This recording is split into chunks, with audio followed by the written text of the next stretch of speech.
Bonjour à tous. Forcément, quand le ministre allemand des armées, de la défense, demande publiquement à l'Europe de se préparer à la guerre d'ici la fin des années 2020, sur son continent, sur son sol, on se pose des questions. Et quand il le répète et le redit et met en place un plan stratégique, il dit que l'Allemagne doit mener tout ça, on commence à avoir des inquiétudes. C'est exactement ce qui se passe. Il faut remettre en contexte. L'Allemagne, chargée de faire le sale boulot des États-Unis, notamment par rapport à la Russie, les États-Unis voulant s'épargner. L'Allemagne qui a des volontés impériales, mais sous tutelle américaine, hein, attention. Et 3, c'est à mettre en lien avec le nouveau traité européen dont je vous parle depuis plusieurs semaines sur cette chaîne, qui vise notamment à créer une armée européenne. Et vous allez voir que le ministre allemand en parle, sous domination allemande. Et les choses là deviennent très claires. Mais est-ce que c'est si simple? Non. Il y a des dynamiques en cours aussi, je vous ai fait une vidéo récemment, pour reprendre langue avec la Russie, y compris en Allemagne, beaucoup en Allemagne. Et notamment de fortes résistances des milieux économiques, qui sont laminés par la crise énergétique liée aux sanctions anti-russes et à la fin de l'approvisionnement. Bon, quant à la France libre, elle doit choisir la paix, doit s'opposer de toutes ses forces à ce projet de guerre sur son sol, et elle doit donc refuser cette perspective d'armée européenne par le Frexit, par la sortie de l'Union européenne. Les choses sont liées, je vais vous expliquer tout ce qui se passe. Ça passe complètement en dessous des radars médiatiques, en tout cas en France, évidemment. On parle de sujets futiles, mais volontairement. Cette vidéo elle est importante, elle est concrète, n'hésitez pas à la partager, n'hésitez pas pour cela à vous abonner à cette chaîne YouTube en cliquant sur s'abonner en dessous, c'est un petit clic, c'est gratuit, si vous ne l'êtes pas encore, ça va aider à un meilleur référencement des vidéos. Si vous êtes abonné à la chaîne plutôt que pas abonné, les vidéos sont davantage recommandées, on va toucher de nouvelles personnes qui peut-être ne nous connaissaient pas encore. Voilà, grand merci, pour vous c'est juste un clic. Réabonnez-vous, peut-être que YouTube vous a désabonné, vérifiez cela. Réabonnez-vous s'il vous plaît, le cas échéant. En tout cas, je vous en remercie. Merci tout le monde, merci ceux qui l'ont fait et merci ceux qui vont le faire. Par ailleurs, pour information, nous avons un grand rendez-vous, un dîner patriote, j'en ai partout en France. Alors le prochain, il sera à Paris, le 17 janvier. Vous pouvez vous inscrire dès maintenant, c'est en lien sous la vidéo en description. Voilà, et sous la vidéo en description, vous trouverez également stopjeutotalitaire.fr sur les JO avec QR code, etc. On y reviendra, en tout cas le lien est là. Allez voir ce site, il est intéressant. C'est parti. Alors, guerre en Europe, le projet fou de l'Allemagne. Le ministre allemand de la Défense, en quelque sorte, a craché le morceau. Guerre face à la Russie, bien sûr, au moment où les États-Unis se désengagent. Faire le sale boulot, donc à la place de l'État profond américain qui se retire du jeu, provisoirement en tout cas, en lien avec le nouveau traité européen qui veut créer une armée européenne. Alors, le ministre allemand, effectivement, a craché le morceau. Il s'appelle Boris Pistorius. On va voir l'article d'Euractiv ce 18 décembre. Le titre « L'Europe doit être prête à la guerre d'ici la fin de la décennie », selon le ministre allemand de la Défense. C'est clair, c'est net. D'ici la fin de la décennie, c'est-à-dire d'ici environ 5 ans. Le ministre allemand de la Défense a dit ça dans une interview à un journal allemand, le Welt am Sonntag, ce 16 décembre. Il y évoque notamment, je cite, les menaces de Vladimir Poutine envers les États baltes, la Géorgie et la Moldavie. Et il ajoute, ce ne sont pas de simples menaces dans le vent. Donc on doit considérer que ses propos à lui non plus ne sont pas de simples propos dans le vent. Concernant l'industrie de défense allemande, il dit, je cite, « Nous avons 5 à 8 ans pour rattraper notre retard », en cohérence avec, je cite, les nouvelles lignes directrices en matière de défense présentées le mois dernier, c'était en novembre, et fixant comme objectif à la Bundeswehr, donc à l'armée allemande, d'être prête à la guerre, je cite, et à l'Allemagne d'assurer le rôle de chef militaire en tant qu'économie la plus grande et la plus peuplée d'Europe. Vous l'avez bien entendu, c'est ce qu'il a dit mot pour mot. L'Allemagne doit assurer le rôle de chef militaire en Europe en tant qu'économie la plus grande et la plus peuplée d'Europe. L'Allemagne parle comme elle n'a jamais parlé depuis 1945. Et il veut pour cela, je cite, une collaboration accrue en matière de défense européenne, complémentaire à l'OTAN, bien sûr, précise-t-il. Et il ajoute, nous sommes très intéressés par l'ajout d'une composante militaire au triangle de Weimar. Le triangle de Weimar, c'est un accord jusqu'ici diplomatique, politique, entre 3 pays, la France, l'Allemagne et la Pologne. Et il veut y militariser cette alliance. Il veut la défense européenne et il veut mieux préparer l'industrie de défense. Et vous savez notamment comment ils font cela, en multipliant des pseudo-partenariats avec l'industrie de défense française qui est très en avance sur l'allemande, plus importante, plus colossale. Et notamment c'est le SCAF, l'avion de combat du futur, c'est le char MGCS. qui vise en fait à piller la technologie française. Et ça, maintenant, tout le monde le dit, tout le monde le reconnaît, sauf les macronistes et les eurogagas, et l'opposition, avec guillemets, qui ne fait pas son boulot, qui devrait stopper ça. En tout cas, nous, on a fait des vidéos depuis plusieurs années sur cette chaîne là-dessus.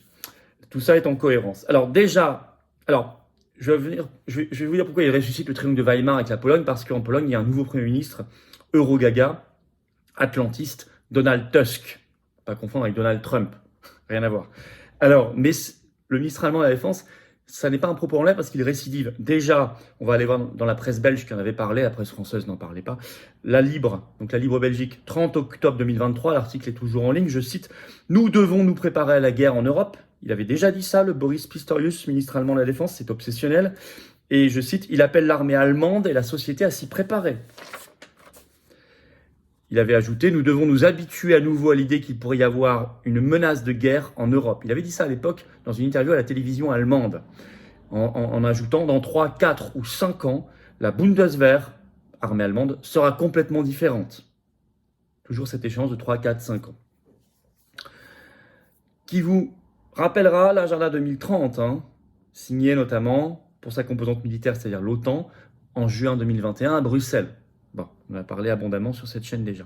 Alors, dans un contexte où, effectivement, on nous dit qu'on va ouvrir une convention pour négocier un nouveau traité européen qui se fixe notamment comme objectif une armée européenne. Allez voir ma vidéo sur ce traité, je l'ai réalisé il y a quelque temps maintenant. Au moment où il y a clairement un désengagement d'Ukraine, notamment américain, le Congrès, encore la semaine dernière, a refusé pour la deuxième fois consécutive toute nouvelle aide financière et militaire au régime de Zelensky. Et au moment où le gouvernement, donc en fait les Allemands seraient un peu choisis par l'État profond américain pour faire le sale boulot sur le continent européen. D'accord ? C'est un rôle de supplétif qui peut se marier assez facilement et c'est pour ça qu'il trouve un écho bien important en Allemagne avec cette résurrection en quelque sorte de l'impérialisme allemand. Bon. Au moment où le gouvernement en Pologne de Donald Tusk arrive, après 8 années plutôt eurosceptiques, le retour d'un eurogaga en Pologne, il a prêté serment à Donald Tusk le 13 décembre, donc c'est vraiment il s'installe. Voilà, donc on le connaît bien, très bien dans les sphères euro-atlantistes de l'OTAN notamment. Alors, mais c'est pas si simple en Allemagne. C'est pas si simple. Il y a des forces de résistance en Allemagne et ailleurs qui poussent à un rapprochement, à reprendre langue avec la Russie. Confère ma récente vidéo, notamment, vous savez que depuis avril dernier, les gros assureurs allemands ont réassuré, par exemple, le gazoduc Nord Stream 1, qui a été détruit dans une opération de sabotage par les États-Unis, très vraisemblablement, avec des alliés de l'OTAN. Ça, c'est un signe très puissant. Il n'y a pas que ça. En fait, l'économie, l'industrie allemande souffre énormément en ce moment des prix de l'énergie depuis les sanctions, depuis qu'il se passe globalement de l'énergie russe. Par exemple, Les Échos, le 15 décembre, a fait encore un papier. Le titre « Prix de l'électricité, la grande angoisse de l'industrie allemande ». Et vous allez voir que ça va encore augmenter. Je vais citer un petit extrait. Après la suppression par Berlin d'une aide de 5,5 milliards d'euros, les tarifs d'utilisation des réseaux allemands vont doubler l'an prochain. 2024. Outre-Rhin, la facture d'électricité des entreprises pourrait grimper jusqu'à près de 20%. Pourquoi ils ont dû supprimer cette aide de 5,5 milliards d'euros ? Parce qu'il y a eu récemment un arrêt de la Cour constitutionnelle allemande qui a jugé que c'était anticonstitutionnel. Donc ils sont un peu coincés. Ils pensaient pouvoir compenser par des aides financières, mais non. Donc ils vont faire exploser encore plus les prix de l'électricité. Dans cet article, il parle d'un risque d'accentuer une situation déjà difficile pour les industriels. Et BFM TV, le 13 décembre, évoquait la statistique économique qui vient de sortir en Allemagne. Selon un institut économique IW, le PIB de l'Allemagne reculera de 0,5% en 2024, miné par les prix de l'énergie. Je vais vous citer un extrait. Donc, la confirmation, l'accentuation de la récession en Allemagne, je cite cet article de BFM TV. Les experts de l'IW ont considérablement révisé à la baisse leurs prévisions pour 2024, puisqu'en septembre, ils voyaient encore le PIB allemand progresser de 0,9%. Comme les autres instituts du pays et le gouvernement, ils prévoient pour l'année 2023 une récession, faisant de l'Allemagne l'une des lanternes rouges de la zone euro. L'IW estime que la baisse du PIB sera de 0,5% cette année, soit 0,1 point de moins que les prévisions du gouvernement.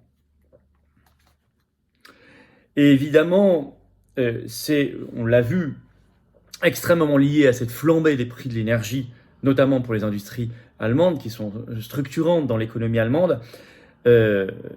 Et ça pousse donc tous des milieux d'affaires, des milieux industriels allemands à arrêter cette politique de guerre avec la Russie et d'aller plutôt vers un rapprochement.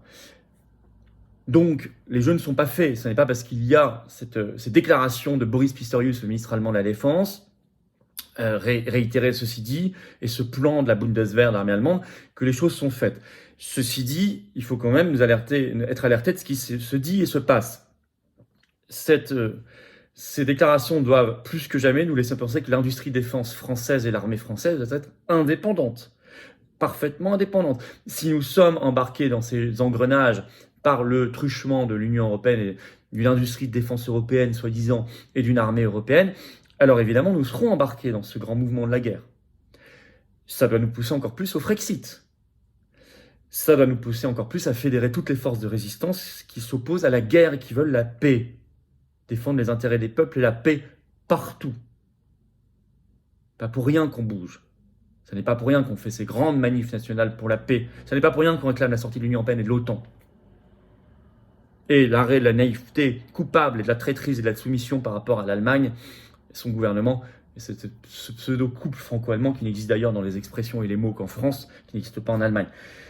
Voilà ce que je voulais vous dire aujourd'hui parce que ces déclarations m'ont fortement interpellé. N'hésitez pas à partager cette vidéo et les solutions qui apparaissent aussi. N'hésitez pas pour cela à vous abonner, réabonner à cette chaîne YouTube. Il suffit de cliquer sur s'abonner en dessous, c'est un clic, c'est gratuit. Grâce à vous, à vos abonnements, si vous êtes abonné à la chaîne, les vidéos seront mieux recommandées. Donc vraiment, je vous en remercie. Et vraiment, du fond du cœur, je vous attends, patriotes. Voilà. Ça, c'est un engagement pour la paix, c'est la carte orange d'adhérent ou de réadhérent si votre adhésion n'est plus à jour, pour la paix, pour la liberté, pour la souveraineté, pour l'avenir. Pour l'avenir, c'est une force de résistance anti-oligarchique à 100%, 100% anti-système, 100%. Mais vous voyez, les patriotes sont là, ils sont une force, ils vous proposent une action concrète, vous soyez en métropole, outre-mer ou à l'étranger, proposent d'agir concrètement, dans le rassemblement. Mais venez, voilà, j'ai besoin de vous. Soyez pas seuls, j'ai besoin de vous. Et j'ai besoin qu'on soit ensemble. Et vous serez, vous, accueillis dans une grande famille. Vous apporterez votre contribution, vos convictions, votre cœur, vos actions, votre envie, votre expérience. On vous proposera des choses. Vous serez mis en relation avec des gens qui pensent comme vous près de chez vous. C'est ça être adhérent, réadhérent, patriote. Vous pouvez également faire un don de soutien au mouvement pour nous permettre de faire plus d'actions. On va en faire plein, on a plein d'idées, plein de projets et on a réalisé plein d'actions. On le prouve. Parce qu'on n'a pas les millions, les réseaux, les copains du système, mais on fait. Pour faire un don de soutien au mouvement, c'est facile, c'est le deuxième lien sous la vidéo en description. Pour adhérer, réadhérer, c'est le lien juste au-dessus, le premier lien sous la vidéo en description. Ce lien est également en commentaire épinglé, une petite fiche maintenant sur l'écran et dans quelques secondes un lien sur l'écran. C'est facile. Tout ça est défiscalisé aux 2/3 de vos impôts. Adhésion, réadhésion, don. Il vous reste une grosse dizaine de jours jusqu'à la fin de l'année 2023 pour profiter de la défiscalisation au titre de 2023. Profitez-en. Baisse de 2/3 de vos impôts. Après, les compteurs seront remis à zéro. C'est-à-dire que vous mettez 60 €, ça enlève 40 € d'impôt. Vous mettez 600 €, ça enlève 400. Vous mettez 6 000, ça enlève 4 000. Vous mettez 5 €, ça enlève 3,30 €. Voilà. Bravo donateurs réadhérents, bienvenue aux nouveaux adhérents, patriotes et vive la France.